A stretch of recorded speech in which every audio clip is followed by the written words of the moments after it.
ఉదయ్ భాస్కర్ రెడ్డి గార్ల దిన వాస్తవాలు. ఇతను యాక్చువల్గా బెంగళూరులో ఒక డ్రోన్ కంపెనీలో సర్వేర్గా పనిచేస్తున్నాడు. ఇతనికి ఒక కాల్ వచ్చింది, మాకు ఇంటికి సర్వే చేయాలని చెప్పేసి ఇక్కడి నుంచి కాల్ పోయింది.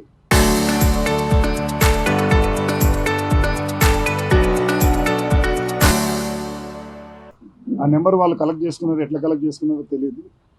ఆ కలెక్ట్ చేసుకొని అతనికి చెప్పినారంట, మీరు రండి అనంతపురంలో మీతో సర్వే చేయించుకోవాలని. అతనికి ఇక్కడికి వచ్చిన తర్వాత ఆ కంప్లైంట్ ప్రకారము ఆమె రండి ఇంటికి వెళ్దామని చెప్పి జయలక్ష్మి అనే ఒక ముద్దాయి ఆమెను ఇంటికి తీసుకెళ్ళి ఇంట్లో కూర్చోబెట్టి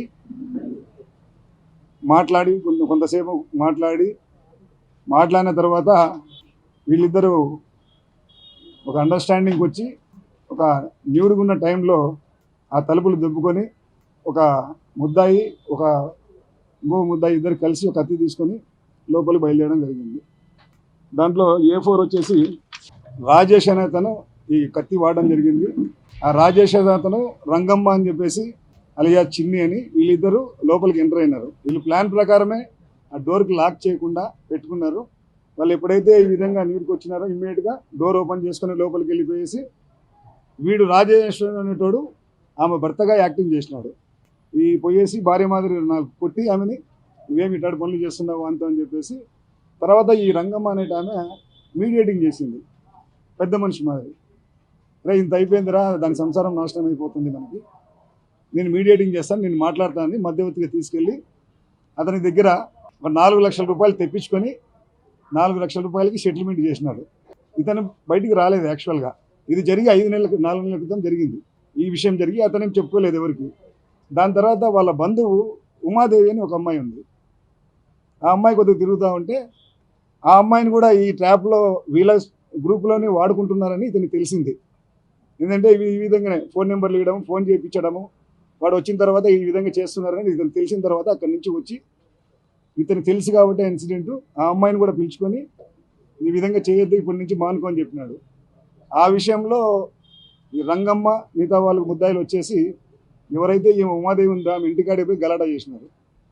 ఎందుకు రావడం లేదు ఏం కదా అన్నట్టు నేను మానుకున్నానన్నా కానీ ఒప్పుకోలేదు. ఆ విషయంలో ఈ ఉమాదేవి ఈ ఇద్దరు వచ్చేసి పోలీస్ స్టేషన్కి వచ్చి ఈ విధంగా జరిగిందని మాకు ఫిర్యాదు ఇవ్వడం జరిగింది. ఆ విషయంలో ఇన్వెస్టిగేషన్ జరిగింది. ఇన్వెస్టిగేషన్ జరిగిన భాగంగా మాకు ఇప్పటికీ ఒక 5 మంది ముద్దాయిల్ని అరెస్ట్ చేయడం జరిగింది. 10 మంది ముద్దాయిలు ఒకటి రంగమ్మ నాయుడు, 2 రాజేష్, 3 అనంతలక్ష్మి, 4 మల్లేశ్వరి, వీళ్ళందరినీ ముద్దాయిలుగా పెట్టడం జరిగింది. దీనికి ఇప్పటి వరకు 5 మందిని దీంట్లో అరెస్ట్ చేయడం జరిగింది. టోటల్గా మాకు ట్రేస్ అయింది ఈ ఇన్వెస్టిగేషన్లో 9 మంది ముద్దాయిలు ట్రేస్ అయినారు. వాళ్ళ వద్ద నుంచి దాదాపు వీళ్ళు చెప్పిన వర్షన్ ప్రకారము ఇప్పటి వరకు అంటే ఇంకా చాలామంది ఉండొచ్చు, 20 మంది విక్టిమ్స్ తేలినారు మాకు. ఆ 20 మంది విక్టిమ్స్లో మన రూరల్ పోలీస్ స్టేషన్లో 2 కేసులు రిజిస్టర్ జరిగింది. 3 టౌన్లో 2 కేసులు రిజిస్టర్ చేసినారు ఈ ఇష్యూ మీద. 4 టౌన్లో 1 కేసు రిజిస్టర్ చేయడం జరిగింది. ఇంకా చాలామంది విక్టిమ్స్ కూడా ముందుకు వస్తుంటే కేసులు రిజిస్టర్ చేస్తున్నాము. ఇప్పటి వరకు 20 మంది విక్టిమ్స్ వీళ్ళ ఇంట్రాగేషన్లో చెప్పడం జరిగింది. దాంతో దాదాపుగా క్యాష్ ₹1 కోటి దాకా, 1.2 లక్షల దాకా మాకు ఇంట్రాగేషన్లో వీళ్ళు కలెక్ట్ చేసినట్టు తెలిసింది.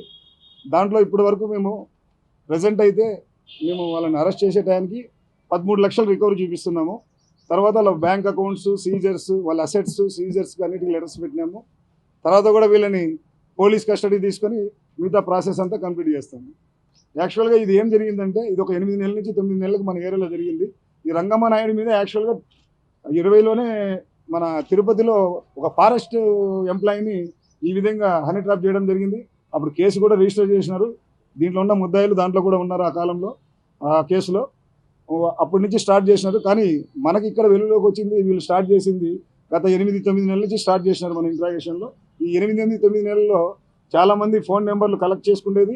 ఆ ఫోన్ నెంబర్తో అంటే ఒక అమ్మాయి కాదు, వాళ్ళకి ఏమైనా తెలిసిన అమ్మాయితో మళ్ళీ ఫోన్ చేపించడము, ఈ విధంగా రూమ్లోకి తీసుకురావడము, వాళ్ళు నూడైన తర్వాత మళ్ళీ ఫొటోస్ వీడియోస్ తీయడము, ఒకడు భర్త మాదిరి ఒకడు అన్న మాదిరి ఈ విధంగా యాక్టింగ్ చేసుకుంటా రాజేష్ అనేటోడు ప్రకాష్ అనేటోళ్ళు వీళ్ళిద్దరూ ఎక్కువగా ఈ విధంగా అన్న భర్త ఈ విధంగా వాళ్ళు యాక్టింగ్ చేస్తూ వాళ్ళని పంచాయతీ చేయడము, వాళ్ళ దగ్గర నుంచి ఈ విధంగా లక్షల రూపాయలు బ్లాక్మెయిల్ చేసి తీసుకోవడం జరిగింది. వాళ్ళందరినీ ఇప్పుడు చాలామందిని మేము విక్టిమ్స్ కూడా కోరుతున్నాము, మీరు కంప్లైంట్ అవసరం లేదు, మా నెంబర్ కాల్ చేస్తే మీది విక్టిమ్ మా దగ్గర ఉంది కాబట్టి మీది ఎంత పోయిందో అమౌంట్ ఏమో తెలుస్తుంది. జస్ట్ విట్నెస్ మాత్రం పెట్టుకుంటాము, మేమే వచ్చి విచారించుకుంటాము. మీకు ఎటువంటి అవసరం లేదు, పోలీస్ స్టేషన్ రాని అవసరం లేదు. మీ అడ్రస్ రివీల్ చేసి మాకు ఫోన్ నెంబర్ చేసి చెప్తాము. దానికి చెప్పినా చాలా మాకు. ఈమె అంబాపురంలో ఉంటుంది ప్రజెంట్. రాప్తాడ్ లిమిట్స్లో ఒక హోటల్ కూడా పెట్టుకుని ఉంది. ఫస్ట్ భర్త చనిపోవడం జరిగింది, సెకండ్ వేరే వాళ్ళ దగ్గర ఉంటుంది. అంటే విక్టిమ్స్ ప్రజెంట్ అయితే చెప్పడం లేదు వాళ్ళ. ఏంటంటే వాళ్ళకు కొంతమంది విక్టిమ్స్ చెప్తున్నారు, పొరపాటున బయటకు వచ్చిందంటే మేము ఫ్యామిలీలో ఇదే చేసుకోవాల్సింది వస్తుంది సార్, మా పేర్లు రివీల్ చేయదని ఆ విధంగా కండిషన్తో వస్తూ ఉన్నారు. ఆ విషయంలో భాగంగానే నేను 2 సీఐలను కూడా కర్నూలు వీఆర్ పిలిపడం జరిగింది. ఇంకా ఎంక్వైరీ జరుగుతూ ఉంది. అధికారులు ఎవరి మీద ఎంత ఉందో సివియారిటీ అంత విధంగా కూడా ఎంత దూరమైన పోవడానికి ఎస్పీ గారు రెడీగా ఉన్నారు. వాళ్ళ యొక్క సివియారిటీ బట్టేసి సార్ యాక్షన్ తీసుకుంటా అని చెప్తున్నారు. సారు అందరినీ పెట్టుకొని వాళ్ళ CDRలు తీసుకొని వీళ్ళు ఎంతమంది మన వాళ్ళు ఎంతమంది ఉన్నారు, ఏ నెంబర్లు ఉన్నాయని సపరేట్గా వేరే ఒక సీనియర్ అధికారిని పెట్టి విచారణ చేస్తుంది. అది విచారణ జరుగుతుంది. మీరు పెట్టిన వీడియోలు కానీ మా దగ్గర CDRలు కూడా చెక్ చేస్తున్నారు. వాళ్ళు ఎవరెవరు కాంటాక్ట్ చేసి బాధితులు ఎవరు లేరు, బాధితులు పోలీసు వాళ్ళు ఎవరు లేరు. అంటే ఇన్ఫర్మేషన్ విక్టిమ్స్ ఎవరు చెప్పకుంటే మనము మెయిన్ ఏంటంటే విక్టిమ్స్ దీంట్లో మెయిన్ కాజ్ ఏంటంటే విక్టిమ్స్ బయటకు చెప్పలేదు, ఒక్కరు కూడా చెప్పలేదు. దాని మీద జరుగుతుంది. 1-2 చోట్ల ఏదో చెప్తే కానిస్టేబుల్ వరకు ఏదో జరిగింది, ఆ నెగ్లెక్ట్ వల్ల చర్యలు తీసుకుంటున్నారు. వాళ్ళు ముందుకు రావడం లేదు. దయచేసి వాళ్ళ పేర్లు రివీల్ చేయొద్దండి. మీకు తెలిసి ఉంటుంది చాలా వరకు ఎవరెవరు అనేది మీకు వచ్చింటుంది, మీ నోటీసులోకి వచ్చింది, చాలా వరకు ఉన్నాయి. వాళ్ళ పేర్లు రివీల్ చేస్తే వాళ్ళు చేయొద్దని చెప్పేసి క్లియర్గా మాకు చెప్పడం జరిగింది. దాని మీద వాళ్ళ పాపం మేమైతే అందరినీ తీసుకుంటున్నాం, వీళ్ళ దగ్గర ఉండేవి విక్టిమ్ పేర్లన్నీ రాసుకుంటున్నాము. వాళ్ళ విట్నెస్ కింద సైట్ చేస్తాం, అరెస్ట్ చేస్తాం త్వరలోనే. ప్రామిసరీ నోట్లు వాడు డబ్బులు ఇయ్యాడు కదా, ఇంకా బుక్ పెట్టుకుంది ఎమ్మడే రాసుకోవడం, ఖాళీ సంతకాలు పెట్టేసుకోవడం.